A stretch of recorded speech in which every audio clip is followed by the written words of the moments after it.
চেহারাই তো খারাপ। ভিডিও করে পয়সা যদি হতো তবে তো আর ব্যবসা করতাম, তবে ব্যবসা ছেড়ে দেবো, ভিডিও করে পয়সা গুলা যখন সব তুলে নেবো না তখন আর টেনশন লাগবে না। আর এইসব জিনিসগুলা বড় বড় জিনিস হয়ে যাবে, আর এইসব জিনিসের আর দরকার নাই তো।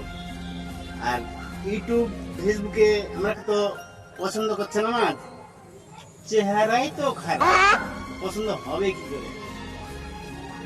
হত ছাড়া মুখই তো দেখতে ভালো লাগে না। কিছু কিছু ভিডিও ভাইরাল হয়েছে, সেগুলাই চলবে। আর এভাবে করে বসে বসে টিকটক করে এগুলা দেখবো আর রাখবো, দেখবো আর রাখবো।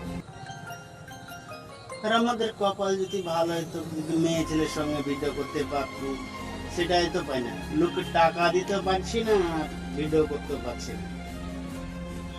পেয়ে যাব, অনেক অনেক সব বলে সঙ্গে থাকবো বলে, ভিডিও করবো বলে, আমরা নিজের নিই না, নিজের মান সম্মানের দিকে তাকাই। লোকে খারাপ বলবে যে মেয়ে ছেলে নিলে। কিছু কিছু তাও দুটো তিনটে করেছি, অতি করাতেও অবজেকশন হয়েছে যে না মেয়ে ছেলে ভিডিও করা যাবে না। কারণ জায়গা আমাদের সিঙ্গেলই ঠিক আছে, ভালো লাগুক বা খারাপ লাগুক এই সিঙ্গেলই ঠিক আছে নাকি দোস্তরা, বন্ধুরা, ভাইরা? যদি ভিডিওটা ভালো লাগে অবশ্যই লাইক কমেন্ট শেয়ার করে দেবে, ঠিক আছে? আর আরো বেশি বেশি ভালো ভালো ভিডিও করতে, যাতে আনন্দ পাই, সাহস পাই।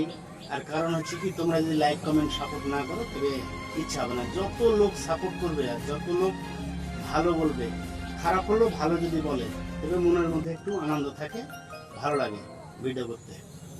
অবশ্যই সবাই বেশি বেশি করে সাপোর্ট করবে, আর বেশি বেশি করে লাইক কমেন্ট করবে, ঠিক আছে? ভালো থেকো, সুস্থ থেকো বন্ধুরা।